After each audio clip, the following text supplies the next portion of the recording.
Então, eu sou o Werner Hille, para quem não me conhece. Eu atendo há muitos anos com PNL Clínica e formo pessoas, terapeutas em PNL Clínica pelo Brasil e com minha turma online de formação também. Fico muito feliz de estar aqui e é isso. Acho que não tem muito a me apresentar também, não. O pessoal às vezes me conhece pelo canal. Se você não conhece meu canal, é Werner Hille, que é tipo meu nome, deve estar escrito aqui embaixo. E o meu Insta é Werner Hille também, que é bem complexo. Mas é isso. Se o pessoal quiser me conhecer, estamos lá. E é isso. Eu também estou na estrada aí há um tempo, como o Thiago. Fizemos vários cursos, já fizemos cursos juntos, né? A gente se viu no James Tripp, mas a gente se viu no Owen. Não sei se a gente se viu no James Tripp, mas no Owen de novo. Vamos lá. Aí viemos ao ovo no prato. O que é o ovo no prato? O ovo no prato é uma sacada que eu e Matheus tivemos depois da gente ter ouvido essa ideia num curso de coaching também. E a gente meio que deu uma aprimorada, colocou a nossa cara e jogamos na rede. Nunca imaginamos que ia dar em nada. Mas acontece que terapeutas começaram a pegar o vídeo ovo no prato e enviar para os seus clientes. E começou a dar muito resultado. Porque o terapeuta, o ovo no prato funciona muito bem, o ovo no prato é fantástico. E aí, quando o terapeuta tem um cliente que está com esse embate com a realidade, se sentindo mal, angustiado, lá, ele envia o vídeo ovo no prato e isso acaba gerando resultados muito bons. E ovo no prato é o seguinte: o ovo no prato é como se a gente pudesse dividir a vida em três áreas: o prato, a clara e a gema. Ah, deu para sacar, né? Imagina, tem um prato, aí você joga um ovo aqui, aí fica a gema e a clara que esparrama. Show? Gema, clara e o prato. O prato é a maior área. A gema é a menor área. E a clara é a área que escorre ali, intermediária. E nós vamos entender que nós temos três áreas. A área da gema, a parte da gema do desenho. Se você quiser fazer esse desenho aí, se pudesse, ia ser legal. Porque eu não posso aqui, se eu tivesse fazer um desenho aqui.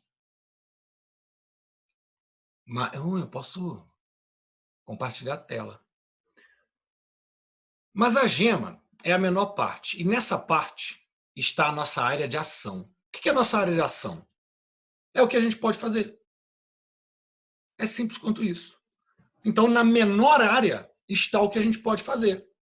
E eu acho muito interessante essa metáfora, porque de fato o que a gente pode fazer é muito pouco, perto de tudo que acontece no mundo. Ó, agora está acontecendo um monte de coisas simultaneamente. O que você pode fazer mediante a tudo que está acontecendo? Praticamente nada. Eu estou sentado agora, o que eu posso fazer de fato é muito pouco. Eu posso levantar daqui. O que eu posso fazer contra a pandemia do coronavírus? Bom, eu posso manter meus filhos em casa, lavar as mãos e passar álcool em gel. E é por aí. O que você pode fazer para solucionar a pandemia no mundo? Essa não está comigo, essa parte. Eu posso fazer aqui, uma pessoa me pergunta, eu posso responder, eu posso dizer a minha opinião para alguém, mas daqui para lá? Então, assim, a minha área de atuação é a gema. Eu posso fazer alguma coisa agora. E quanto àquela árvore que está balançando ali ao vento? Nada. Não está na minha área de ação. Está fora da minha área de ação. Certo? A área da Clara é o que a gente vai chamar de área de influência. Eu também gosto dessa metáfora, porque a influência, como se a Clara que vai fazendo esparrama, é a parte da influência. Ou seja, eu gosto de duas visões sobre a área de influência. Uma é a seguinte: você pode fazer ações para influenciar pessoas. Por exemplo, digamos que você não more com seus pais, e aconteceu isso, que algumas pessoas vieram falar isso comigo. Você não mora com seus pais, a pessoa não mora com os pais, e ela quer que os pais que são idosos fiquem em casa. Mas eles não moram nem no mesmo estado. E aí ela liga para os pais, manda mensagem do WhatsApp. explicando todos os contextos de por que eles devem permanecer em casa. Por exemplo, um amigo meu, inclusive, mandou fake news fortíssima. Mandou uma fake news. Aí eu falei, cara, isso aí é falso. Essas imagens aí não são do coronavírus. Aí ele falou assim, eu sei, mas eu tô assustando meus avós para que eles fiquem em casa. Cada qual com seu cada qual. Eu não sou fã disso. Mas, entretanto, contudo, de qualquer forma, entre mentes, é possível que tenha funcionado. O que ele estava fazendo? Ele estava tomando uma atitude para influenciar o comportamento dos avós.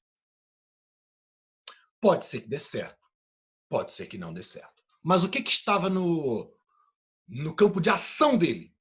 Falar, mandar os vídeos, mandar sua opinião. Isso estava no campo de ação. A decisão que os avós vão tomar não estão, as decisões não estão no seu campo de ação. Estão em qual campo, Werner? Já vou falar que é o terceiro.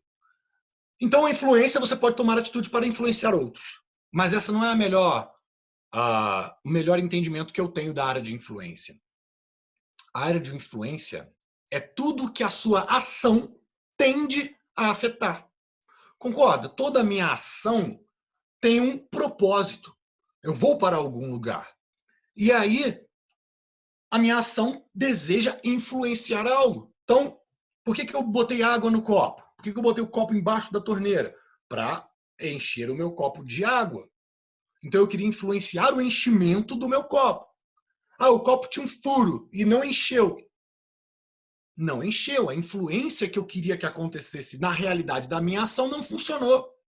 Mas, no meu caso, funcionou e eu vou beber aqui. Por que eu estou bebendo água? Eu posso, a minha ação de tomar água, para lubrificar as minhas cordas vocais. Então, eu estou influenciando a realidade.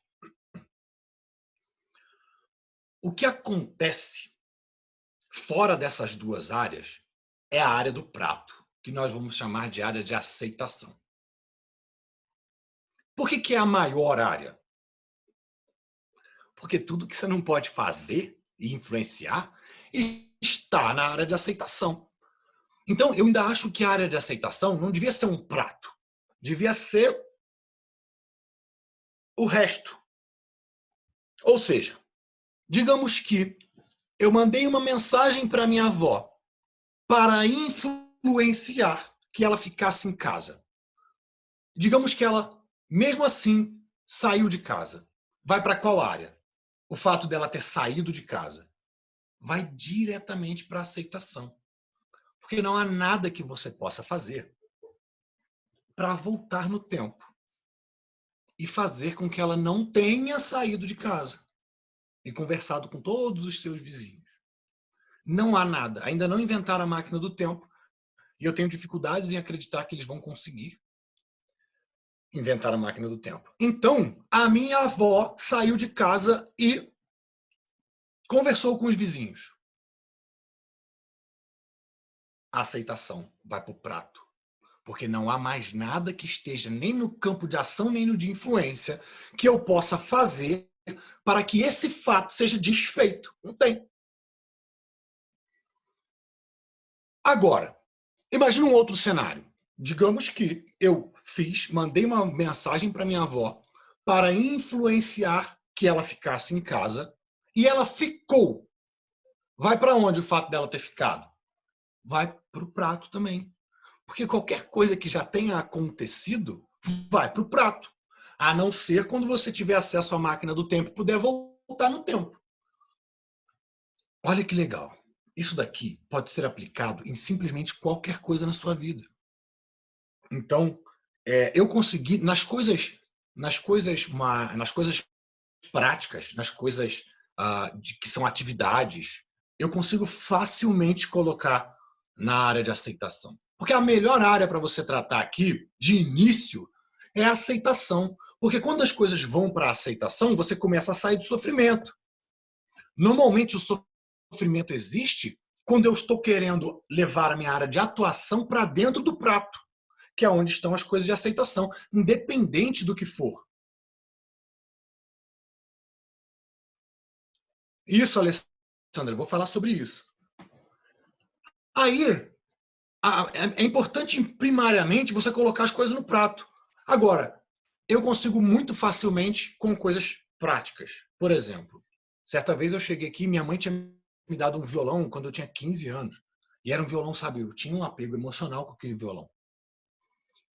E aí, alguém falou assim, Werner, acho que seu violão quebrou. Ou um dos meus filhos, acho que o violão quebrou. Aí eu subi, vi que o violão tava, tinha destruído o braço do violão. E eu, quebrou. Comprar outro. Ou largar pra lá. Zero, sabe? Zero sofrimento. Agora, por mais que eu possa ter tido um pequeno momento de frustração, o violão, quebrou. É muito pequeno. No vídeo, a gente fala sobre ralos energéticos, quando você gasta energia muito tempo por alguma coisa que você não vai resolver. E aí você tem lá, digamos, e isso é muito comum. Isso é muito comum. A pessoa tem uma questão que aconteceu e ela fala assim, meu Deus, mas não era para isso ter acontecido. Olha só que absurdo, nossa. Mas aí, enquanto ela fica assim, o tanto de energia cerebral que ela tem, energia física, vai descendo, ela vai ficando esgotada. Sabe quando a pessoa se esgota? É tipo isso. Meu Deus, que coisa! Isso não podia ter acontecido, porque agora, como é que ele pode fazer isso? Ah, mas aquilo ali, ai meu Deus, mas agora eu vou ter que fazer tudo de novo, e não sei o quê, ou discute, e você não podia, porque. Enquanto você vai fazendo isso, cara, mais você fica mal, mais você gasta energia. Agora, quando você leva pro prato, não. Ah, mas você fez isso. Fez isso. Prato. Ele fez isso. Ela fez isso. Pronto. Prato. Primeira coisa a se fazer. O Thiago falou do exemplo do pneu furado, porque meu primo mandou mensagem para mim e falou assim, cara, Werner, muito obrigado, porque acabou de acontecer uma coisa muito doida na minha vida. Ele ia fazer uma reunião importante de emprego, eu acho, numa cidade vizinha. E na ida, o pneu do carro dele furou e não conseguiu chegar a tempo para a reunião. Cara, prato cheio para alguém falar assim, que bosta de vida, só acontece essas coisas comigo, tá vendo? Precisava ir para reunião importante, essa bosta desse carro, o pneu furar, e aí você vai ficando mal. E ele falou, mandou uma mensagem para mim dizendo, cara, o pneu do carro furou. Eu olhei e falei, furou? Bom, já que furou, o que é que eu posso fazer? E aí vem a mágica que a Alessandra falou ali, ó. Depois que eu coloquei na aceitação, eu costumo falar que a gente usa as palavrinhas já que. Cara, se você não quiser usar o ovo no prato nunca na sua vida, usa as palavrinhas já que. Elas vão transformar a sua vida. Que bosta, isso aconteceu. Aconteceu. Já que isso aconteceu, o que é que eu quero fazer? Porque agora você volta para a ação. Agora você volta para a ação. O que é que está na minha área de atuação? E aí ele me disse que ele fez essa pergunta. Bom, furou. O que é que eu posso fazer? O que de fato está na minha área de ação? Bom, eu posso ligar, mandar uma mensagem para a escola dizendo que o meu pneu furou, que eu vou me atrasar, o que, que eles acham melhor fazer, já que eu não vou chegar na hora. Bom, eu posso ligar para o guincho, para o seguro, mandar o guincho vir, porque eu não vou carregar o carro nas costas. Aí ele ligou para a escola, ligou para o guincho falou que estava indo e ele ficou lá esperando. Tudo bem, aceitei. Está na aceitação. Não tem mais o que ele vai dar pirueta e o carro vai sumir dali e o carro não vai. Aí ele falou, bom, já que eu estou aqui na beira da estrada e o pneu furou, já que eu estou aqui, deixa eu procurar algo de interessante aqui, eu vou procurar uma sombra para eu esperar o carro ou sentar em algum lugar, olhar a paisagem.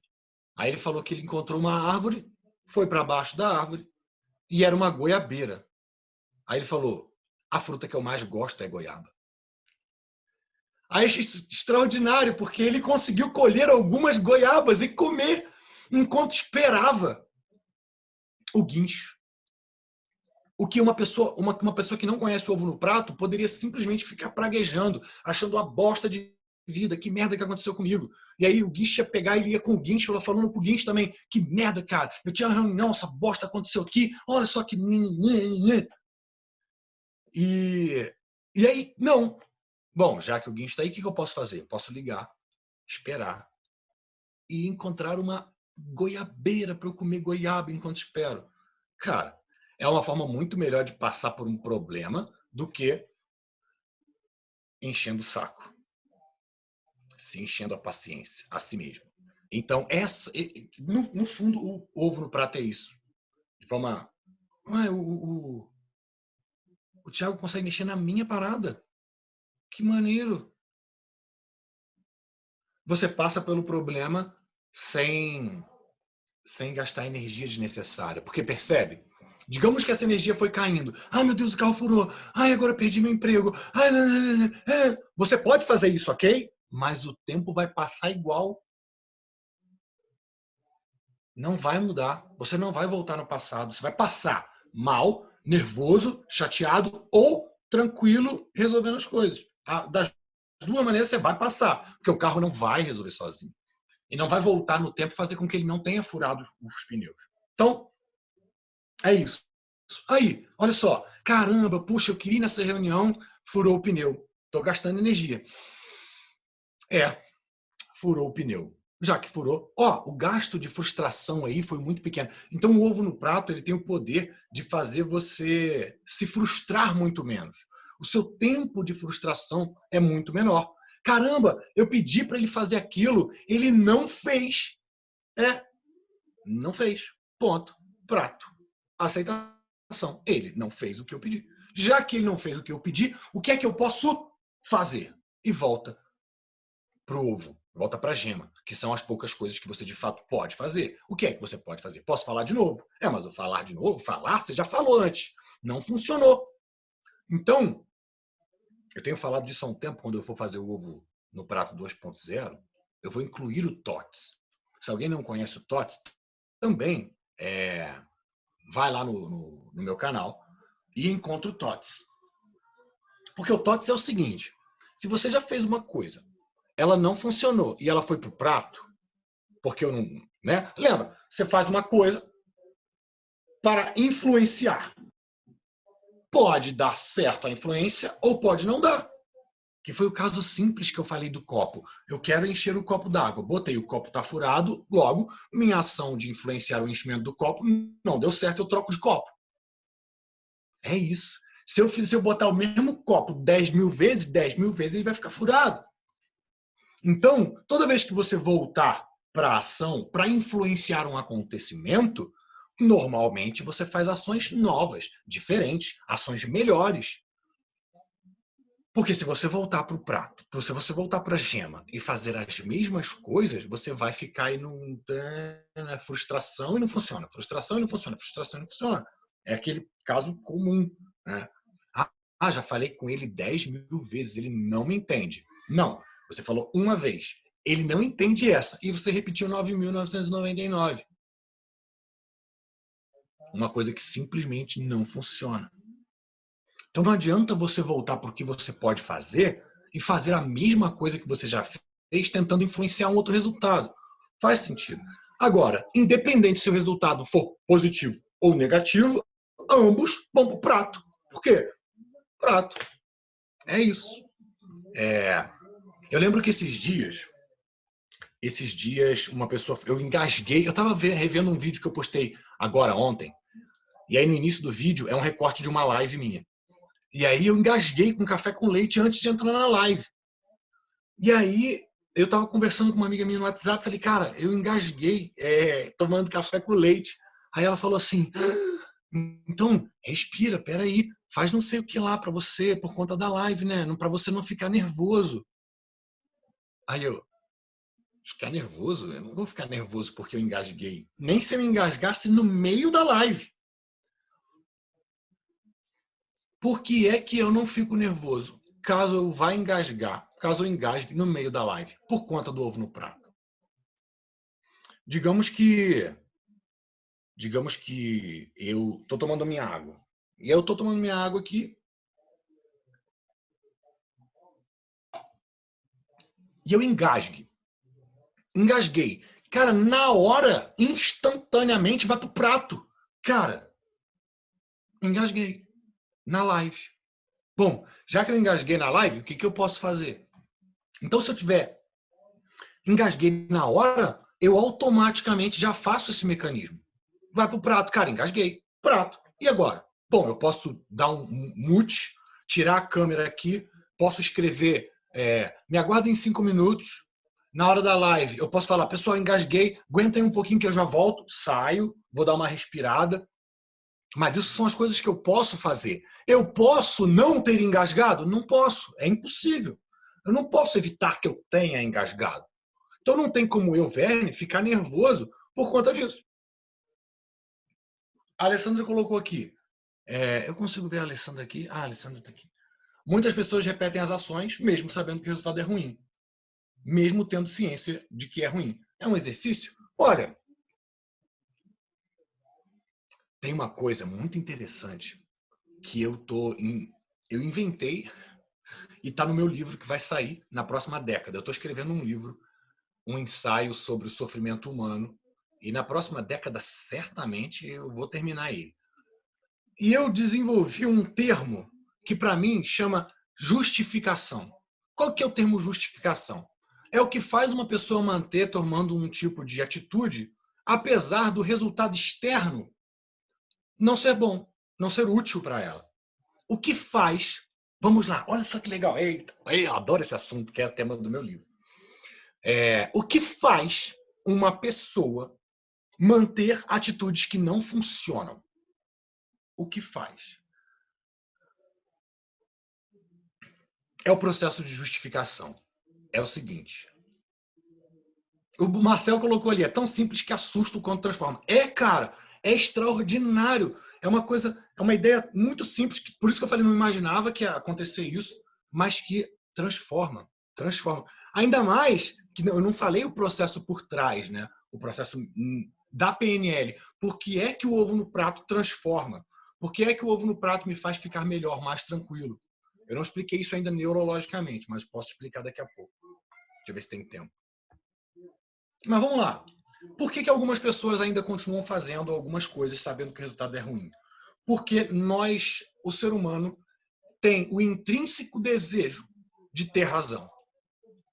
É muito interessante, é muito interessante. Vou inventar um exemplo. Digamos que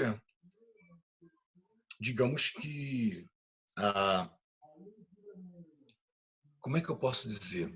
Digamos que meu pai vai fazer assim.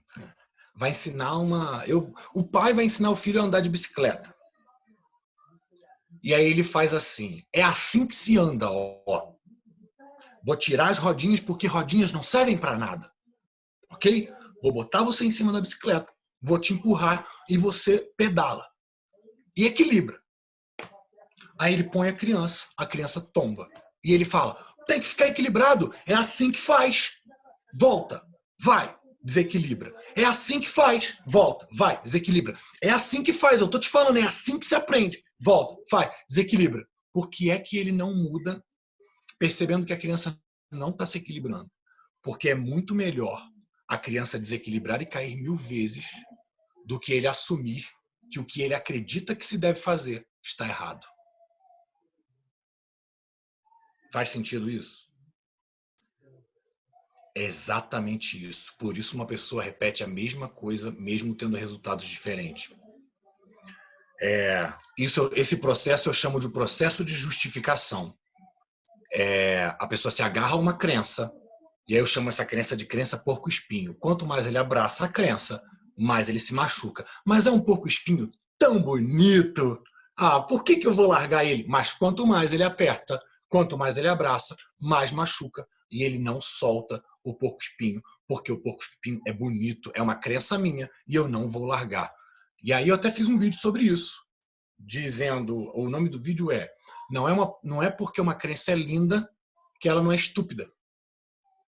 Às vezes nós temos crenças lindas. Seria ótimo se elas fossem verdade. E aí a gente fica amassando barro para fazer com que a crença seja verdade. Mas a gente só se ferra. Mas a gente mantém a crença. Porque é melhor manter a crença do que assumir que eu não sei sobre aquele assunto. É mais fácil eu manter a crença e dar errado do que eu dizer que eu não entendi, que eu tenho que aprender um pouco mais, que eu tenho que estudar, que eu não me desenvolvi intelectualmente o suficiente.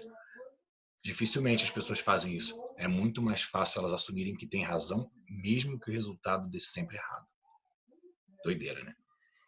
Mas é do ser humano. Relacionamentos são assim. Perceba relacionamentos. A pessoa está sofrendo um relacionamento, ela está passando por um divórcio, ela está muito mal porque tomou um pé na bunda.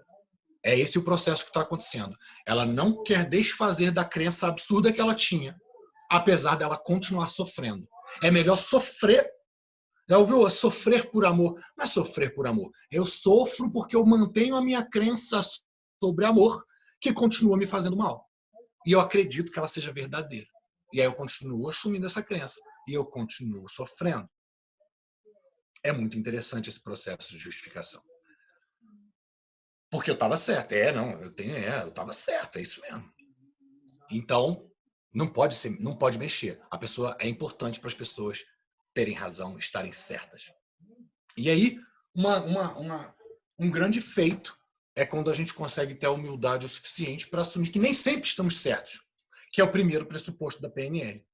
Esse é o primeiro pressuposto da PNL. Então, isso transforma vidas. O mapa não é o território. Quando eu percebo isso, eu falo, nossa, eu posso dar uma opinião minha, mesmo sabendo que eu posso estar errado? Pode. Olha que libertação. Mas não, as pessoas falam sobre as suas ideias como se fosse a realidade, como se fosse o território. E aí entram os conflitos, porque eu não posso abandonar o território da forma como eu vejo.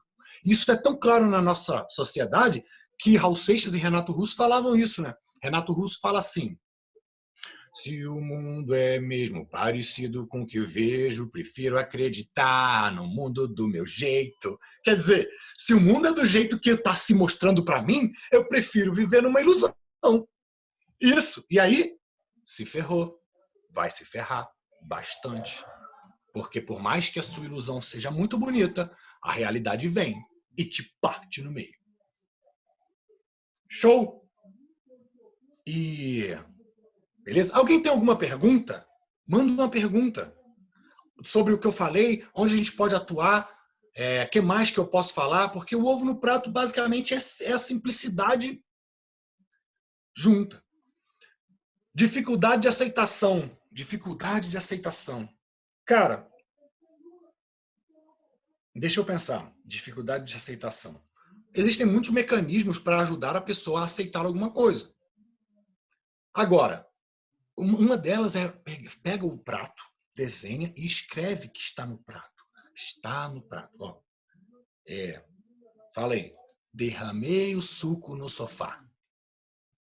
Escreve lá. Já que eu derramei o suco no sofá, o que eu posso fazer? Já que está assim, o que é que eu posso fazer? Toda vez que você cria um mecanismo do que fazer em seguida, você começa a ficar melhor. Justificação, vou usar para a vida. Show, Rafael? Eu quero isso mesmo.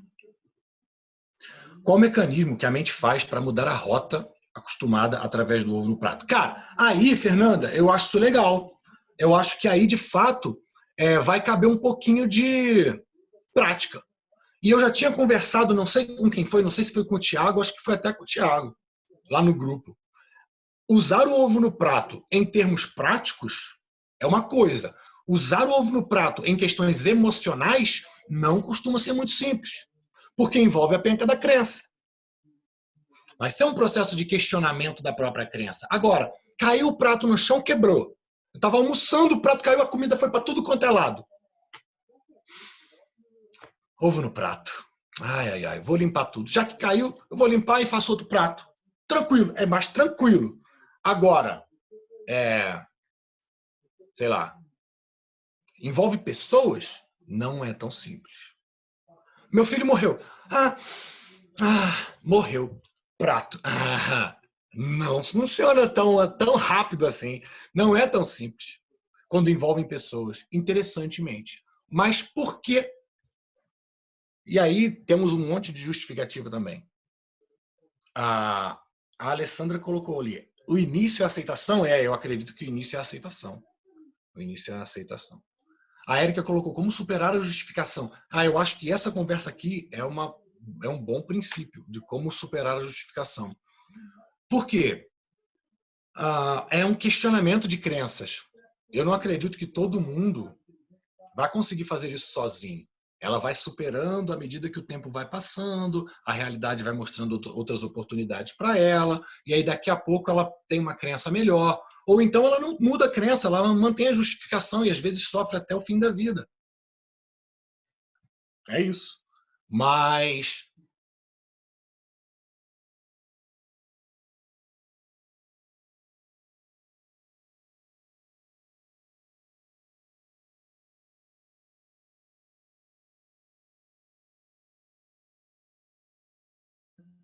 isso, voltei. Pô, caí. Foi mal. Acontece. Vai pro prato. Já que eu caí, o que eu posso fazer? Entrar aqui na minha internet, resetar e voltar para cá. É o máximo que eu posso fazer. E viu o que a gente faz quando essas coisas acontecem? Vai pro prato. Beleza. Deixa eu botar o chat aqui de novo que eu estava respondendo as perguntas. E aí sumiram minhas perguntas todas que eu tinha aqui para ver. O que eu estava falando? Eu estava falando o seguinte. Quando a aceitação não é muito simples, normalmente tem um operador modal envolvido. Normalmente um operador modal de necessidade. O que é um operador modal de necessidade? É uma dessas 4 palavras. Tem o que? Preciso, devo ou é necessário. Então, alguém tinha me perguntado aí como facilitar a aceitação, uma coisa assim. Me diz um exemplo. Eu não sei quem perguntou, mas me diz um exemplo, por exemplo, que tem um exemplo de que não conseguiu colocar na aceitação. Me diz um exemplo. Uma coisa, Werner, isso aqui não estou conseguindo colocar na aceitação. Ou então, um outro exemplo de alguém. Finge que é de um amigo seu. Um amigo de um amigo meu não consegue superar o fim do relacionamento. Para não dizer que é você. Fala de alguém. Diz aí.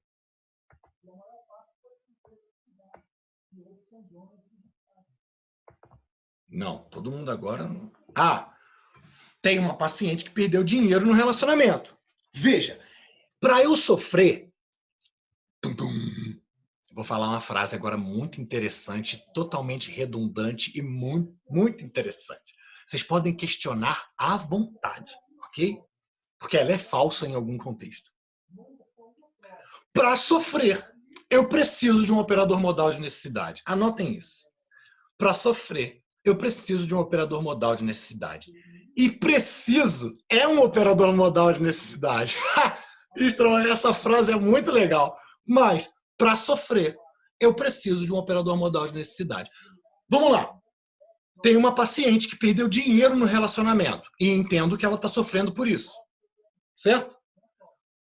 Onde está o operador? Mas, perceba, operador olha só, operador modal preciso, devo, tenho que ou é necessário. Onde é que está uma dessas 4 no que a Alessandra colocou ali? Não está. Ele está... Que palavra que eu digo? Ele está...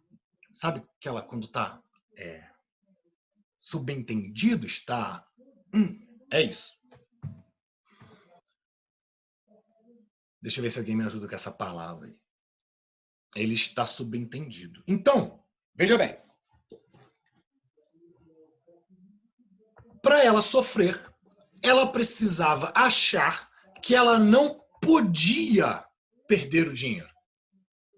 Então ela vai assim, é um relacionamento, eu não posso perder o dinheiro. Eu tenho que, aí está o tenho que está sublimado. Isso, sublimado era a palavra. O tenho que está sublimado, ou seja, internamente, inconscientemente, sem que ela saiba, tem a seguinte crença: num relacionamento, eu tenho que manter o dinheiro que eu tiver. Eu não posso perder dinheiro. Mentira. Tanto pode que perdeu, mas por ela não questionar isso internamente, ela vai continuar o processo ali. Meu Deus, eu perdi dinheiro, perdi dinheiro. Sim, você perdeu dinheiro. Sabe por quê? Porque você pode perder dinheiro em relacionamentos. Tem gente que perde no jogo, tem gente que perde na cachaça, tem gente que perde na pescaria, tem gente que deixa a carteira cair da ponte. Você foi num relacionamento. Você pode perder dinheiro de inúmeras maneiras possíveis. Essa é mais uma. Tanto podia perder que perdeu. Aí quando ela assentar isso, que é um operador modal, aí ela pode partir para aceitação. Você entende que você podia ter perdido o dinheiro dessa forma, como de inúmeras outras? É, podia. Ah, mas é porque eu me doei muito. Pá, é o que se espera de um relacionamento. Você doe isso. Você se doa. A vida é assim. Você se doa e se fode. E aí depois você se doa para outra coisa e depois você se fode com outra coisa. A vida é assim, cara. A vida, a vida é um mar de rosas, é uma excelente crença. Mas é falsa.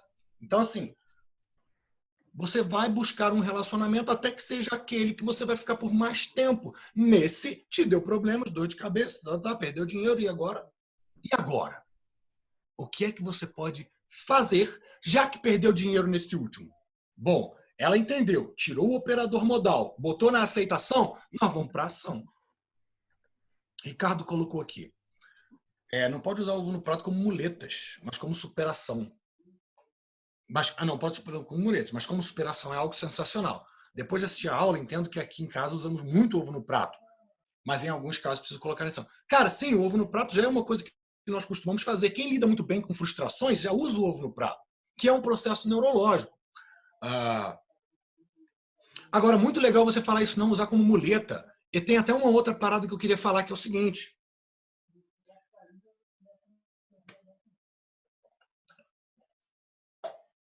Mas quando eu criei o ovo no prato, o pessoal falou assim: ah, Werner, mas isso daí é muito fatalismo. PNL. Aí o pessoal fala PNL. Cara, joga na culpa da PNL. É muito fatalista. Ai, aconteceu, já que podia acontecer, isso aí tudo podia acontecer. Aconteceu. Ah, quebrou. Ah, tarana. Mas não é isso. O ovo no prato não é isso. De fato, não é para você ser usado como muleta. O ovo no prato não tem o que ser feito pelo que aconteceu. O que é que eu posso fazer de aqui para agora? É ação. É ação. Só que isso cria um movimento neurológico que muda o processo interno. O que mais?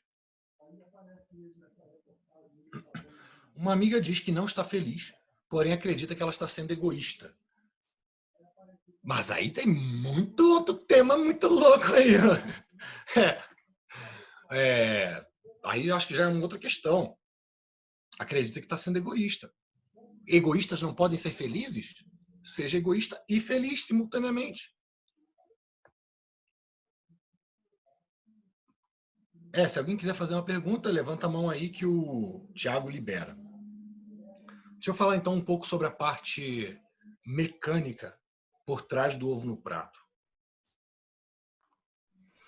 O objetivo do ovo no prato, no seu cérebro, é fazer com que você crie uma imagem mental pós-questão. Esses dias, vou botar uma questão bem simplória, bem ridícula para a gente entender esse funcionamento. Que não é o funcionamento que as pessoas que ficam frustradas costumam fazer. Quando há um ano atrás, um ano e pouco, eu fui fazer um café na casa dos meus pais. Só que eles faziam o seguinte: eles pegavam o coador de café, botavam numa vasilha de metal, coavam o café ali na vasilha de metal, colocavam o açúcar, viravam até ficar bem frio, porque botavam na vasilha. Aí depois que eles botavam naquela vasilha, eles botavam para térmica. Aí, às vezes, antes de botar, eles coavam o café na vasilha, antes de passar para a térmica, eles esquentavam mais um pouquinho. Meu Deus, que trabalheira. Aí eu falei, pessoal, pelo amor de Deus, pega o filtro e põe em cima da térmica. Vai cair, na térmica. Aí eles disseram assim, não, porque tomba. Você põe a água, aí o filtro tomba. Bom, um ano atrás eu comecei a fazer isso. Nunca tombou. Nunca tombou. Só que em submodalidades auditivas, essa penca dessa voz, toda vez eu botar o filtro em cima, vem a voz da minha mãe assim, vai tombar. Aí dessa última vez, que eu me lembro de ter feito café e reparado nisso, eu coloquei o filtro em cima da térmica e ele ficou meio bambinho, sabe? Eu percebi que ele ficou meio bambo. Aí minha mãe já veio na minha mente aqui. Vai tombar. As mães têm essa maldição que elas gostam de lançar nas pessoas. Aí eu falei, mas não caiu até hoje, vou botar aqui. Aí despejei a água, fervendo, e virei para botar o pote no outro lado. Quando eu estava virando, eu falei, cara, essa praga dessa maldição, essa penca vai acabar caindo. Aí meu cérebro fez assim, e se cair? Aí se cair eu limpo tudo e faço de novo. Mas o que aconteceu na minha mente? Na minha mente, o negócio derrubou aquele pó de café preto, que a água fervendo, foi para tudo quanto é lado na minha cabeça. E o que eu fiz na minha cabeça? Peguei um pano, limpei tudo e fiz outro café. Logo, eu já não consigo mais ser impactado negativamente pela queda do café. O que aconteceu? Nada, o café passou normalmente como sempre, nunca caiu nenhuma vez sequer.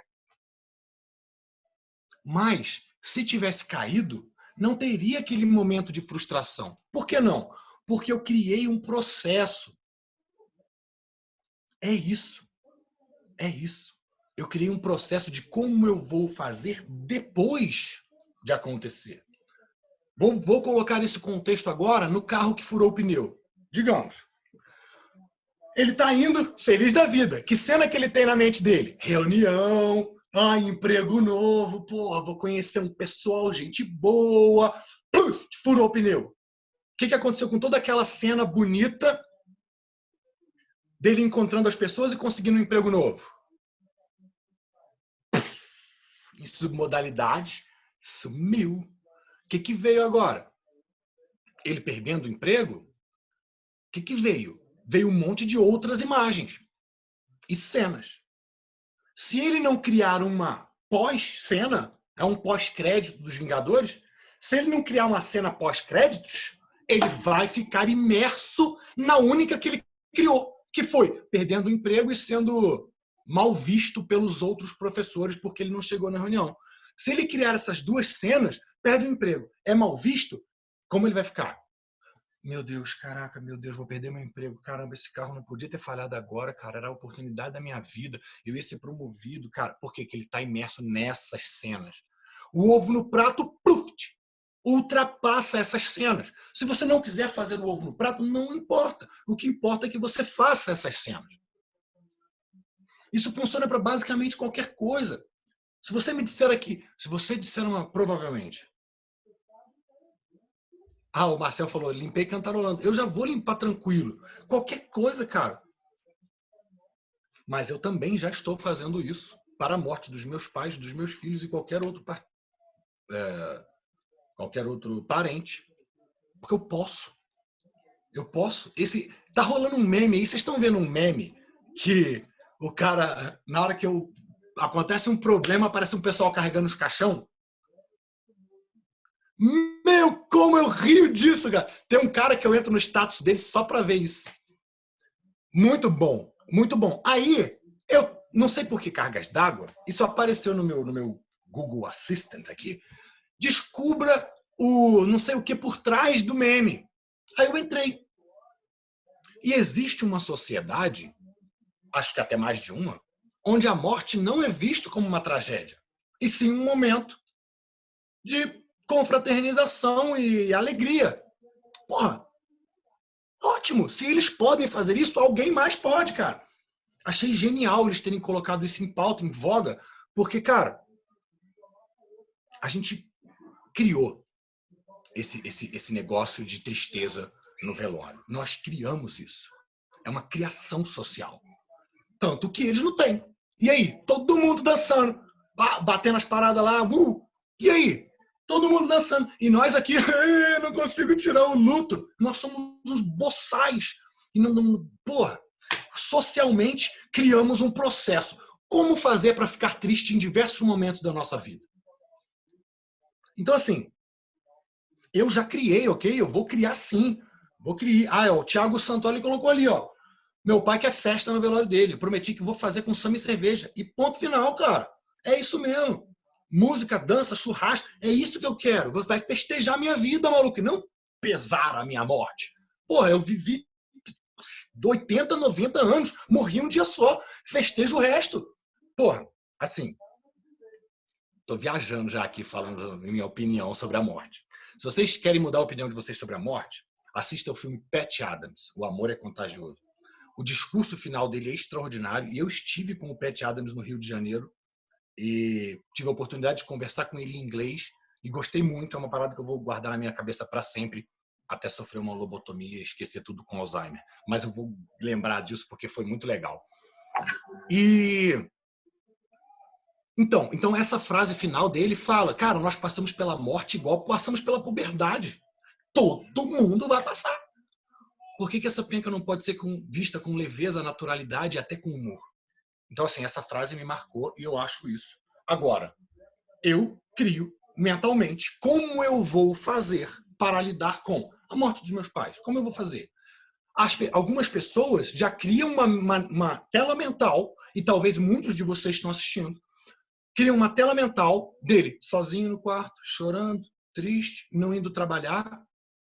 Logo, você está dando um direcionamento para o seu cérebro em imagens e o seu cérebro segue. Então, você pode definir como você quer lidar com as coisas. O ovo no prato faz isso. Ele faz isso instantaneamente. Agora, se você quiser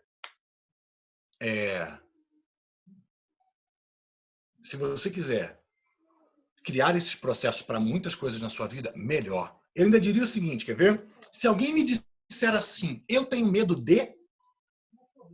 Ah, Werner, eu tenho medo de... O que você falar aí, eu vou te responder que é falta de um processo neurológico, não é medo. A gente não tem medo de alguma coisa. A gente não tem processos criados para lidar com o que é o tema do meu medo. Quer ver? Coloquem algum aí.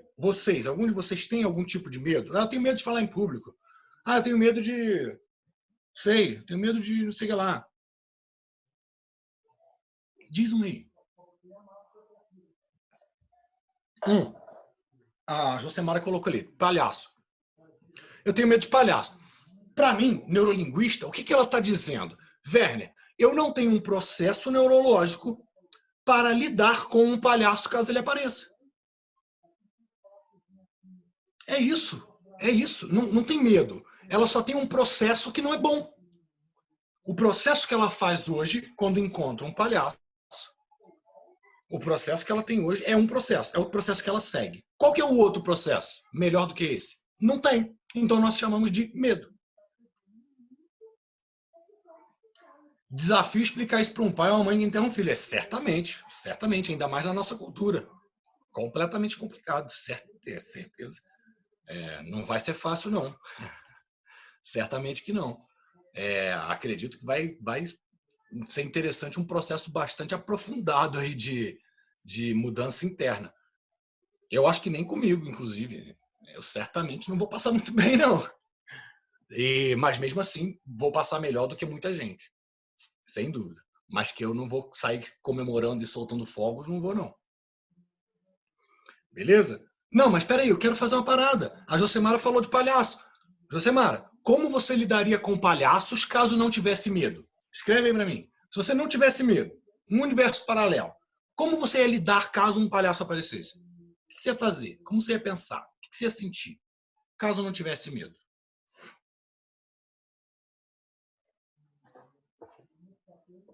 Dum, dum.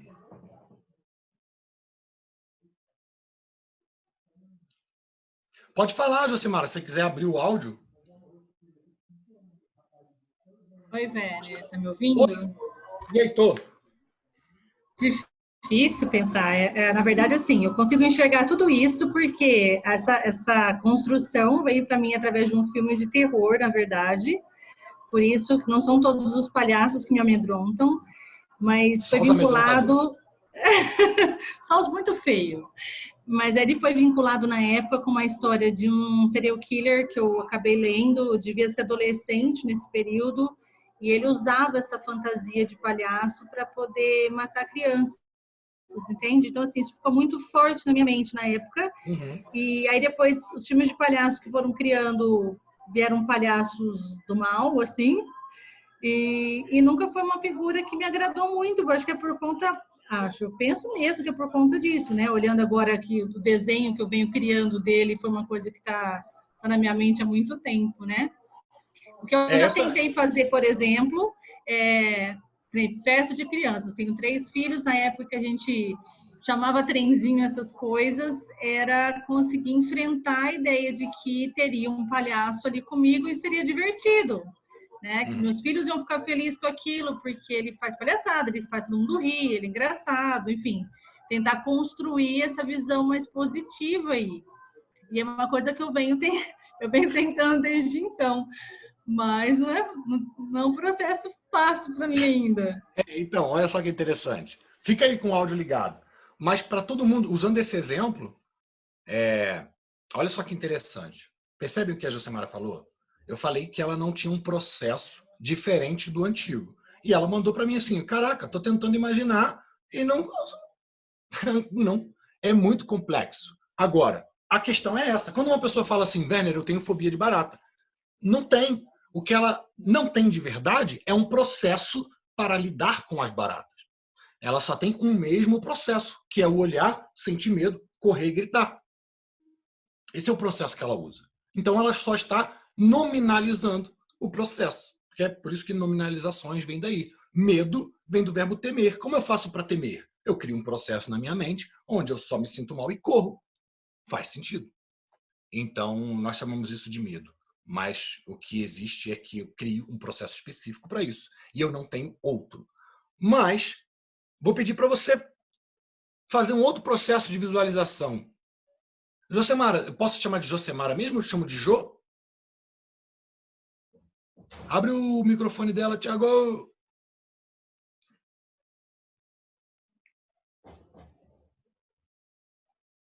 Não? Thiago foi pro banheiro. Volta, Thiago. Thiago. Cadê? Eu não consigo. Agora... Oi, tô te ouvindo. Oi, tá me ouvindo? Tô te ouvindo. Tá muito barulho? Porque tem TV ligada aqui perto. Não, tá tranquilo. Mas eu queria te pedir o seguinte. E a festa de aniversário dos seus filhos, você conseguiu fazer ou não?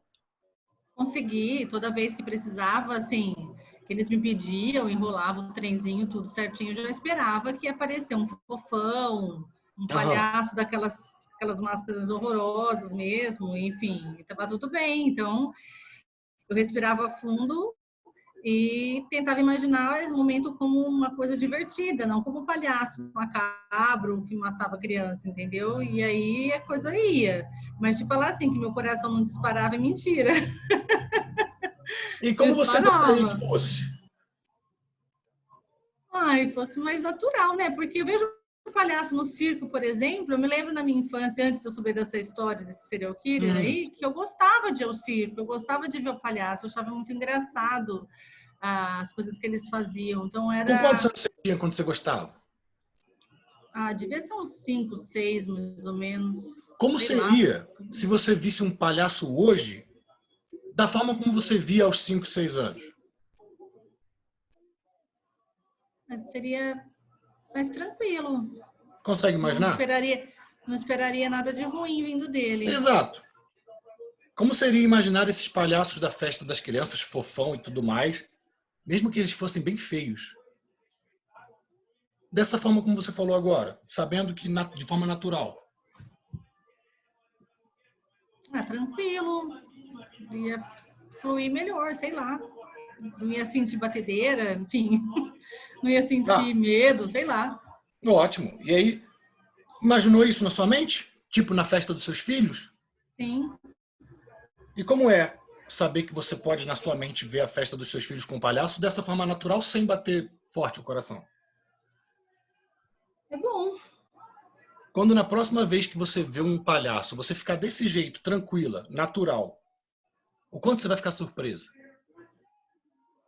Muito. Que vou conseguir reconhecer ele como um ser do bem, vamos dizer assim. Isso, mesmo que ele seja feio. Porque eu fico pensando assim, eu sou um ser do bem e não sou tão bonito assim. Então, a pessoa não precisa ser bonita para ser do bem. Tipo o sapo. O sapo é do bem, cara. Ele come aranhas, mas é feio. Mas é feio. Você sabe que eu tentei esse processo numa música que eu ouvi um tempinho aí atrás, que o cantor tá fantasiado de palhaço. Aham. Na hora que eu vi a imagem dele, a música tão bonita e a voz dele tão bonita, mas parece que as coisas não se combinavam, porque a minha agonia pela figura do palhaço estava tão grande, mas eu queria ouvi-lo cantar. E eu tentei ficar ali assistindo, eu me forço um pouquinho a tentar aceitar aquilo para tentar ir transformando aquela situação também, porque é muito ruim você ficar vivendo com isso, Faz né? sentido. Mas você acabou de pensar como seria se você tivesse aquela visão dos 6 anos. Sim. Se você tivesse ouvido essa música com aquela visão que você tinha com 5 anos, como seria? Lembra dessa música aí. Tenta visualizar ela como se você tivesse 5 anos. Agora. Eu aproveitaria melhor. É tão bonita a apresentação dele. E como é aproveitar essa música com essa percepção? Que bom. Que bom. Acho ótimo. Limpa sua mente. Lembra que você almoçou amanhã. E, cara, pensa num palhaço. Tenta sentir aquele medo de antes. O que é diferente agora?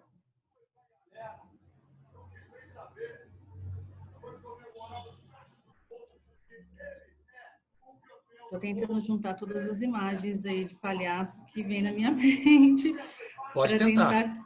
para tentar construir um positivo em tudo isso. Não precisa tentar construir nada de positivo. Pensa num palhaço e me diz o que é diferente agora. Eu estou conseguindo olhar para o palhaço mesmo ele sendo feio. Pronto, é isso. Ele não vai conseguir deixar de ser feio. Esse é um pouco mais difícil. Uhum. Mas que bom. Fico feliz por você. Você falou que vai ficar bastante surpresa quando na próxima vez que você vê um palhaço, você agir de forma natural, né? Sim. Como você acha que vai ser? Você pode mandar uma mensagem para mim ou para o Thiago quando isso acontecer? Posso. Como você acha que você vai ficar quando você estiver olhando para um palhaço e perceber que não sentiu nada? Ficou indiferente? Vai ser uma sensação muito boa, libertadora, na verdade. Consegue imaginar sentindo essa sensação libertadora depois que olhar um palhaço? Sim. Ótimo. Percebem que agora ela tem um outro processo?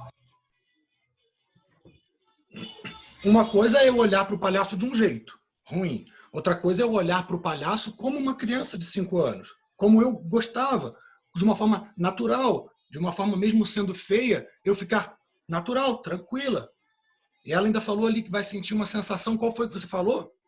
Libertadora. Libertadora. Poxa, pensa comigo, qual que é um processo melhor? O que eu fico mal ou o que eu fico libertado? Você fica bem, né? Fica tranquilo. É isso. Isso é um processo novo. Nós podemos fazer isso para praticamente qualquer coisa. A pessoa fala, muito obrigado, Josimara, pela sua Eu que te participação. agradeço. Obrigadão. Depois conta pra gente como foi. E o que é que vocês estão aí? Beleza. Beleza. Então, é isso. Se uma pessoa fala assim, eu sou tímido, eu não consigo apresentar o meu trabalho na escola. Não, na verdade eu não sei o que faço caso... eu tenho medo de dar branco. Eu não sei o que eu faço caso dê branco. Eu tenho medo de gaguejar na hora. Eu não sei o que eu faço caso eu gagueje na hora. Não tem um processo para isso. Eu tenho medo de não passar na prova. Eu não sei como lidar com isso caso eu não passe na prova. É assim. E aí eu não posso colocar no prato. Por quê? Porque as cenas na minha cabeça estão estáticas. O ovo no prato.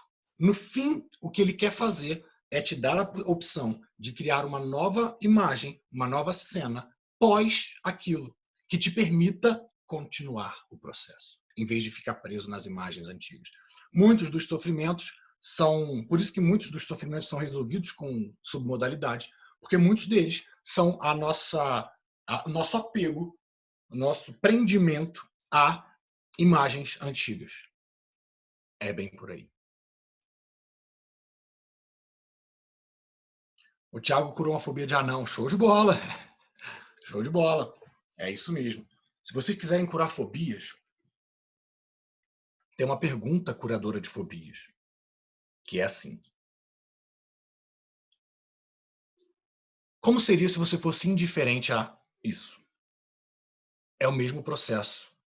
O processo, a intenção dessa frase é fazer com que a pessoa crie uma cena onde ela é indiferente e está exposta àquilo. Isso é um novo processo.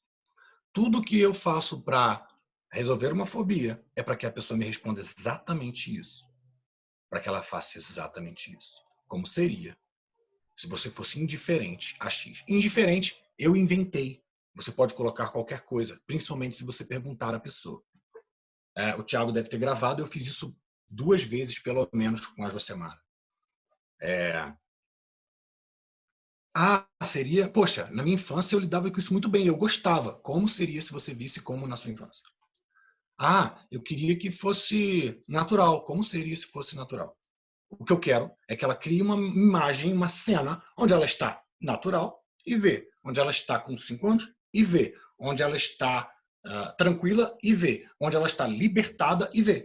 É isso que eu quero. Um novo processo. Isso tem tudo um monte de química envolvida e processos neurológicos. Mas, no fim, é isso que eu quero.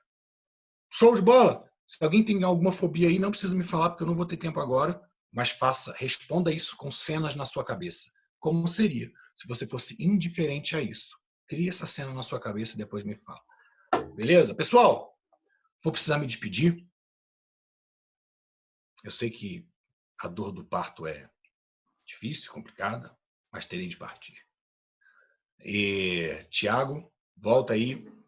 Muito obrigado por ter me chamado. Fiquei muito feliz. Gosto muito de ter esse contato com as pessoas. E tamo junto.